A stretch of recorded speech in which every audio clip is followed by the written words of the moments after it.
রিয়া, ছেড়ে দাও না, সীমা করে দেবে। আমি জানি যে সীমা তোমার স্ত্রী, কিন্তু আমিও তো পর নই। তোমাকে আমি এভাবে দেখতে পাচ্ছি না।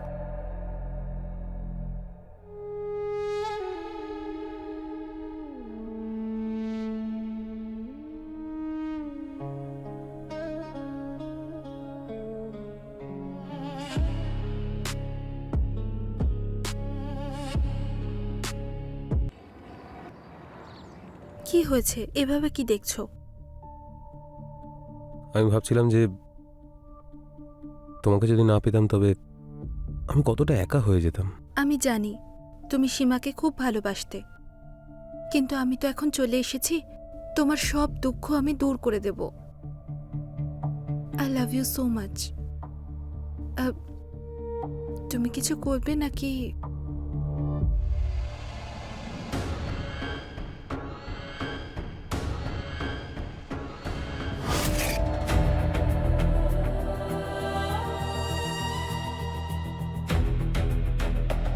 পৃথিবী, পৃথিবী,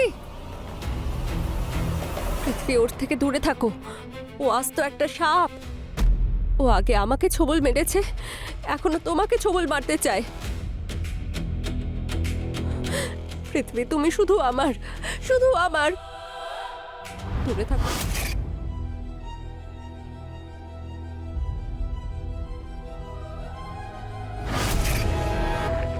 এই গল্পের শুরু তখন হয়েছিল যখন আমি চাকরি করতে শুরু করলাম। পৃথ্বী সেই কোম্পানির মার্কেটিং হেড ছিল, আর আমি ওর সেক্রেটারি।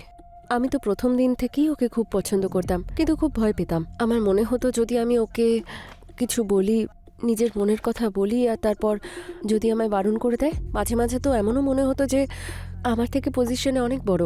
তারপর একদিন এমন হলো। May I come in, sir? Yes, come in. Sir, এই কিছু ইম্পর্টেন্ট ফাইলে আপনার সাইন দরকার। আপনাকে সব জায়গায় খুঁজলাম, কোথাও পেলাম না, তাই আমি চলে এলাম এই রেস্ট রুমে। কোনো অসুবিধা নেই, এই নাও। Thank you. সীমা, তুমি কিছু মনে না করলে একটা কথা বলবো? হ্যাঁ, বলুন না। তোমার কোনো বয়ফ্রেন্ড আছে? না, কিন্তু আপনি এই কথা কেন জিজ্ঞেস করছেন? না, এমনি। তুমি এত স্মার্ট মেয়ে, আবার সুন্দরী। আই এম শিওর তোমাকে অনেকেই নিশ্চয়ই চায়। হ্যাঁ, চাই তো আমাকে অনেকেই, কিন্তু কি বলুন তো, ভালো তো তখন লাগে যখন সেই মানুষটা আমাকে চায় যাকে আমি চাই। তুমি কাউকে ভালোবাসো? হ্যাঁ, আমি তাকে খুব ভালোবাসি, কিন্তু জানি না সে আমাকে ভালোবাসে কিনা। তুমি কখনো বলনি তাকে? আরে না না না না, ওই আমার ভয় করে যদি আমাকে না বলে দেয়। আমার সাথেও ব্যাপারটা তাই। আমারও খুব ভয় লাগে যে আমি যদি বলি আর আমাকে না করে দেয়। আপনাকে কেউ কেন না বলবে? যদি সে বোকা হয় তবেই আপনাকে না বলবে।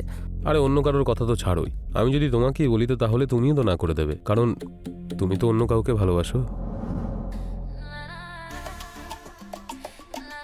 একবার আপনি বলে তো দেখুন।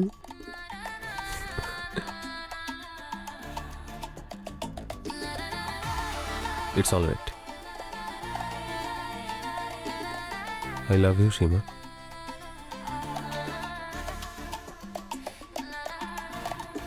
I love you too. কিন্তু তুমি তো অন্য কাউকে ভালোবাসো। আমি যাকে চাইতাম সে আপনি।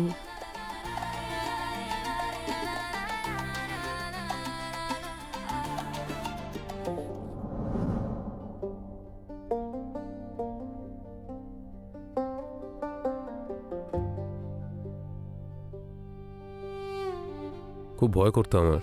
তাহলে আজকে ভয়টা ছেড়ে ফেলুন।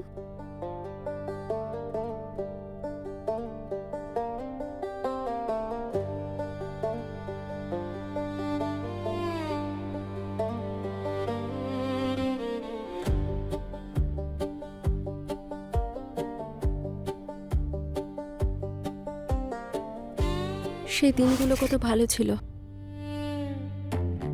আজকেও যখন মনে পড়ে গা শিউরে ওঠে। একটা সময় ছিল যখন আমরা লুকিয়ে লুকিয়ে দেখা করতাম, কিন্তু বলে না যে ভালোবাসা কারোর থেকে লুকিয়ে রাখা যায় না। আমাদেরটাও লুকোনো যায়নি। আমাদের ভালোবাসার চর্চা সব জায়গায় হতে শুরু করলো। অফিসে এমপ্লয়ীদের ফেভারিট টপিক ছিল। ওরা আমাদেরকে নিয়ে গসিপ করত। একটা সময় এমন হলো যে আমরা সিদ্ধান্ত নিলাম যে এই লুকোচুরি খেলা অনেক হয়েছে। তারপর গিয়ে আমরা বিয়ে করে ফেললাম।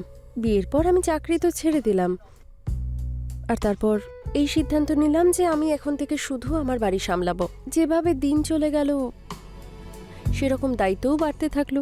কিন্তু একটা জিনিস সব থেকে সুন্দর ছিল, সেটা হচ্ছে ভালোবাসা। আমাদের মধ্যে ওই ভালোবাসা কোনোদিন কমেনি। ওই ভালোবাসা, প্যাশন একদম সেই আগের মতোই ছিল। আচ্ছা একটা কথা বলো, যখন আমাদের বাচ্চা হবে ওকে কেমন দেখতে হবে? আরে বাবা, দেখো এই সময় বাচ্চা কাচ্চার কথা তুমি একদমই ভেবো না। আমাদের শুধু রোমান্স করার আছে, রাইট? আচ্ছা বাবা, ওকে ওকে। জানো আজকে রিয়ার ফোন এসেছিল। ও এটাই বলছিল যে যখন ও বিয়ে করবে তারপর 3 বছর তো ও বাচ্চা নেওয়ার প্ল্যানই করবে না, কারণ সন্তান জন্ম নিলে রোম্যান্স যেন একেবারে শেষই হয়ে যায়। কারেক্ট। রিয়া তোমার বেস্ট ফ্রেন্ড, তাই তো? হ্যাঁ। অনেক দিন ধরে আমাদের সাথে কাজ করছিল। ইনফ্যাক্ট ওই তোমাকে চাকরির জন্য বলেছিল। ইয়া, ভালোই কাজ করছিল, তারপর এ জানে হঠাৎ করে কোথাও জানি উধাও হয়ে গেল। যাকে, কিন্তু আমার তো এটা মনে হয় যে যদি ও না থাকতো তাহলে আমাদের হয়তো দেখা হতো না। আচ্ছা তোমার জন্য একটা সারপ্রাইজ আছে। কি? রিয়া আসছে কালকে, আরও এখানেই থাকবে আমাদের সাথে কিছুদিনের জন্য। আচ্ছা, ওর যতদিন ইচ্ছা এখানে থাকুক, কিন্তু আমি তো আর থাকতে পারছি না।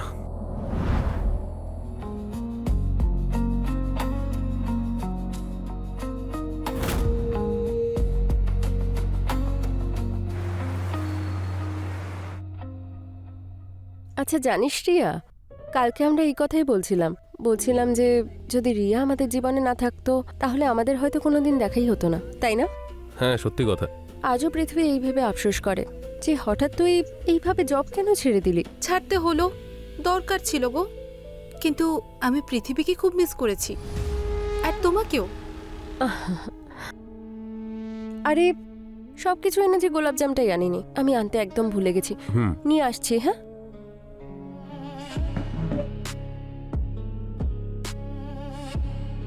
তোমার মনে আছে আমি তোমার বার্থডেতে একটা শার্ট দিয়েছিলাম, কিন্তু তুমি সেই শার্টটা অন্য একজনকে দিয়েছিলে। জানো, আমি খুব কেঁদেছিলাম সেদিন। I am sorry Riya. যদি আমি সত্যি সত্যি বুঝতে পারতাম যে তোমার এতটা খারাপ লাগবে, তাহলে আমি এরকম করতাম না। কোনো ব্যাপার না, কিছু কথা থাকে যা বলা যায় না, শুধু করা হয়। যেমন ধরো ভালোবাসা। এই যে গোলাপজাম।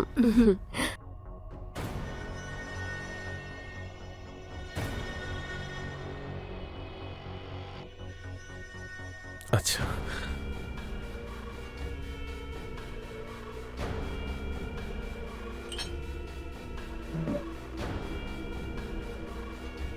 পৃথিবী, তোমার যদি আরো লাগে নিয়ে নিও। আরে না না, একদমই না, আমার জন্য একটাই ঠিক আছে।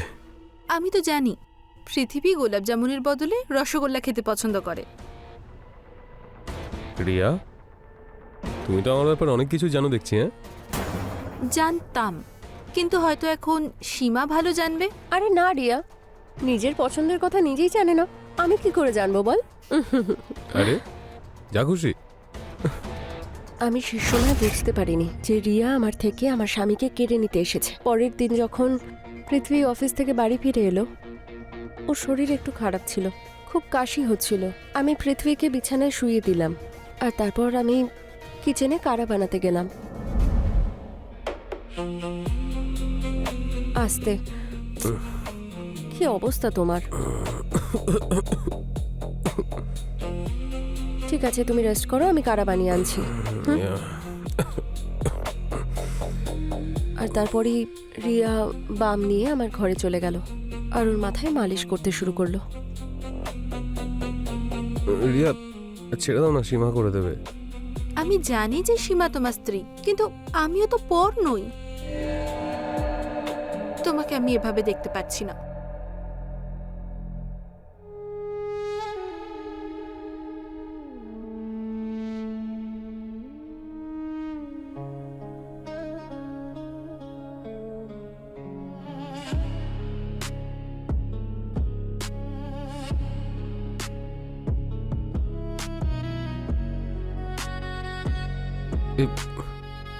এটা কি? আমাকে এটা একজন সাধু বাবা দিয়েছেন। এতে তোমার শরীরটাও ঠিক থাকবে আর তোমাকে কুনজর থেকেও বাঁচাবে। আমি এসব কিছু বিশ্বাস করি না। আমার জন্য পড়ো না প্লিজ।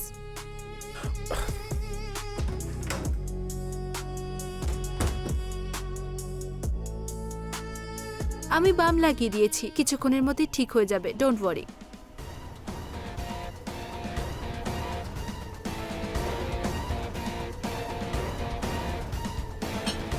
এই নাও, গরম গরম কারা।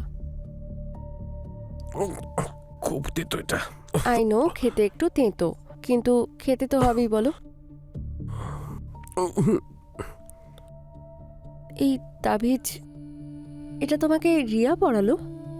তুমি তো জানো আমি সব বিশ্বাস করি না, শুধু ওর মন রাখার জন্য পড়লাম। শোনো না, একটা কাজ করো প্লিজ, প্লিজ এটা ওকে ফিরিয়ে দাও। ওকে,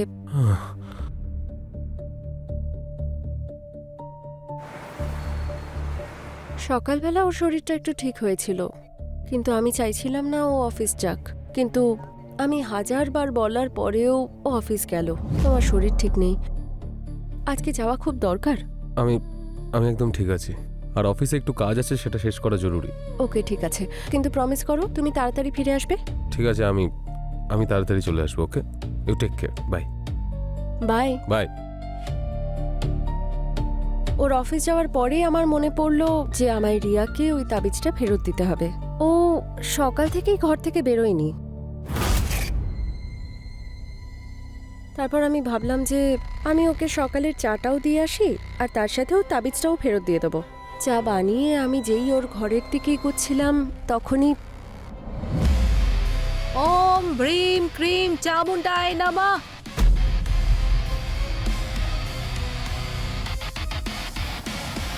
ওম ব্রিম ক্রিম চামুন্ডায় নমঃ। আমি রিয়ার ঘরের দরজায় নক করলাম, কিন্তু ও খুলল না। ওর দরজার লক একটু খারাপ ছিল, আর নিজের দিকে জোর করে টানলে খুলেও যেত। যেই আমি রিয়ার ঘরের ভেতরে ঢুকলাম, আমি ওকে দেখে অবাক হয়ে গেলাম।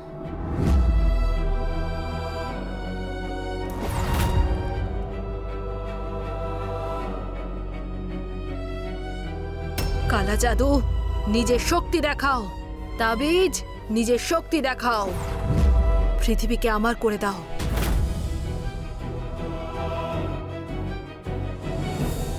ওম স্বাহা। ও চোখ বন্ধ করে বসেছিল। ও নিজের চারদিকে লাল রং দিয়ে দণ্ডি কেটে রেখেছিল। ওম হ্রিম ক্রিম চামুন্ডায় নমঃ। আর ওই দণ্ডির সামনে পৃথিবীর ছবি ছিল, আর ওই ফটোকে ঘিরে ও কি সব করছিল। রিয়া, এসব তুই কি করছিস? আমি তোকে সব থেকে ভালো বন্ধু ভেবেছিলাম, কিন্তু তুই তো মুখোশের আড়ালে একটা সাপ দেখছি। তুই আমার থেকে আমার স্বামীকে কেড়ে নিতে চাস? আমি না, তুমি আমার পৃথিবীকে কেড়ে নিয়েছো। আমি তোমার অনেক আগে থেকেই ওকে ভালোবাসতাম। আমি কি আর জানতাম যাকে আমি বন্ধু মনে করে কাজ পাইয়ে দিলাম সেই আমার ভালোবাসাকে কেড়ে নেবে। যেদিন থেকে তুমি এলে ও তোমার পিছনে লাট্টু হয়ে গেল।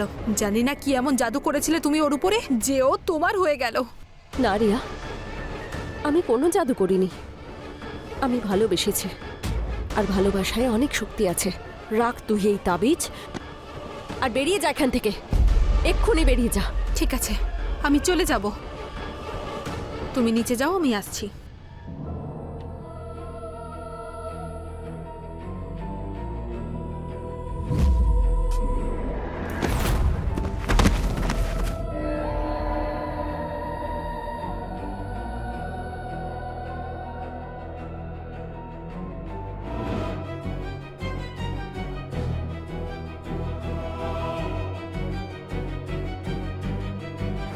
আমাকে মেরে ফেলার পর রিয়া খুব কুমিরের কান্না কেঁদেছে, খুব কেঁদেছিল।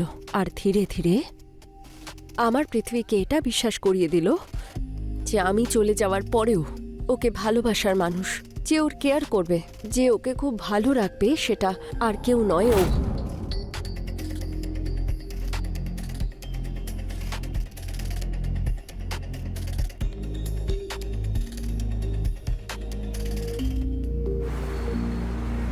রিয়া হাত ধুয়ে পৃথিবীর পিছনে লেগে গেল। প্রতিটা সময় ও পাশে পাশে ঘুরতো। পৃথিবীও শান্তি চেয়েছিল, কত পালাতো। না চেয়েও একদিন এমন হলো যে ও রিয়াকে শেষমেশ আপন করে নিল আর দুজনে বিয়ে করে ফেললো। কিন্তু আমি আমার মৃত্যুর বদলা অবশ্যই নেব। আমি ওই রিয়াকে ছাড়বো না। আমি পৃথিবীকে অবশ্যই বলবো যে রিয়া আসলে ওকে ভালোবাসে না, ও মুখোশের আড়ালে একটা সাপ। কিন্তু কিভাবে, আমি কাউকে এই কথাটা কি করে বলবো?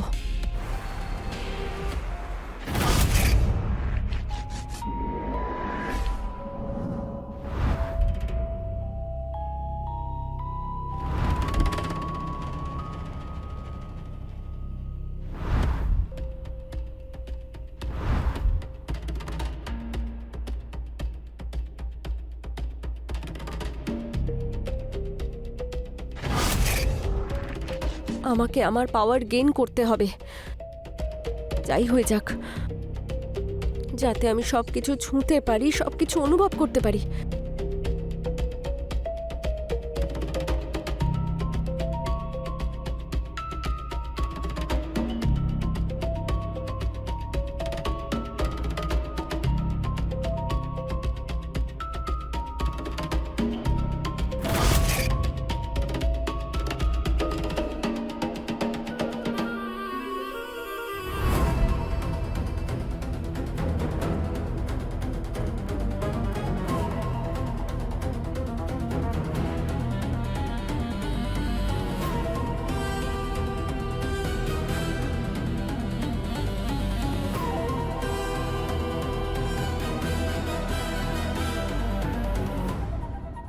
ইয়েস, ইয়েস, ফাইনালি ফাইনালি আমি সব জিনিস ছুঁতে পারছি, সবকিছু অনুভব করতে পারছি।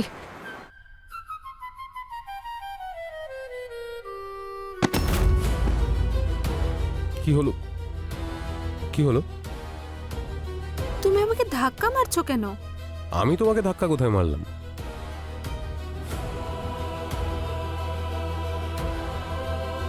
সীমা, সীমা, তোমার এখনো তুমি এখনো সীমাকেই চাও? তাহলে কি তোকে চাইবে, তোর মতো একটা সাপকে?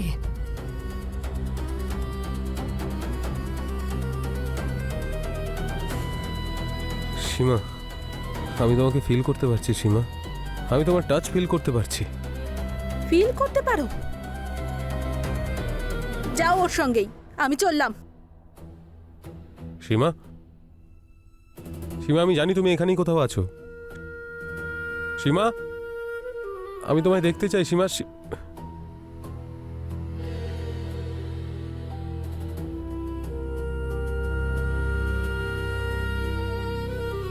সীমা,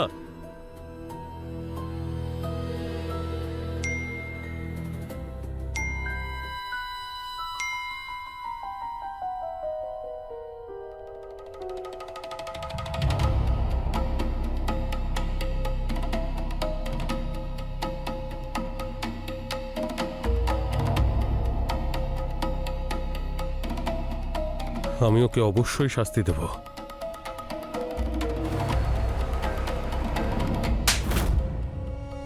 আমি সবকিছু জেনে ফেলেছি। কেন মেরেছো তুমি সীমাকে? কারণ আমি তোমাকে ভালোবাসি। ভালোবাসতে? এটাকে ভালোবাসা বলে? আরে ভালোবাসায় প্রাণ দিতে হয়, প্রাণ নিতে নেই। আমার ভালোবাসা একটু অন্য ধরনের, আর আমি জানি তুমি এখনো ওই সীমাকেই চাও। কিন্তু যেভাবে ওই সীমাকে মেরেছি আমি তোমাকেও মেরে ফেলবো। পাগল হয়ে গেছো নাকি? নিচে করো এটা, আমি বলছি নিচে করো এটা। তুমি আমার না হলে অন্য কারোর হতে পারবে না। তুমি পাগল হয়ে গেছো, ওটা নিচে নামাও।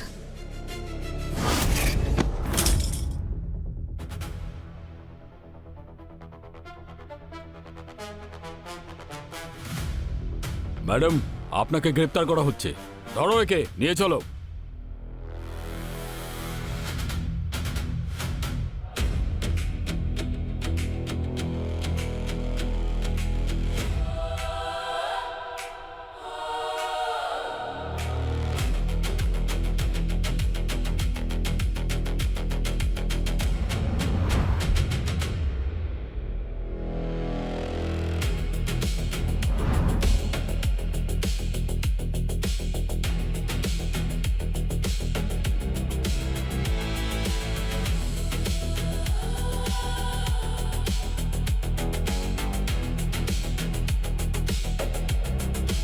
আমি তোমাকে অনুভব করতে পারছি সীমা। আমি শুধু তোমার। I love you.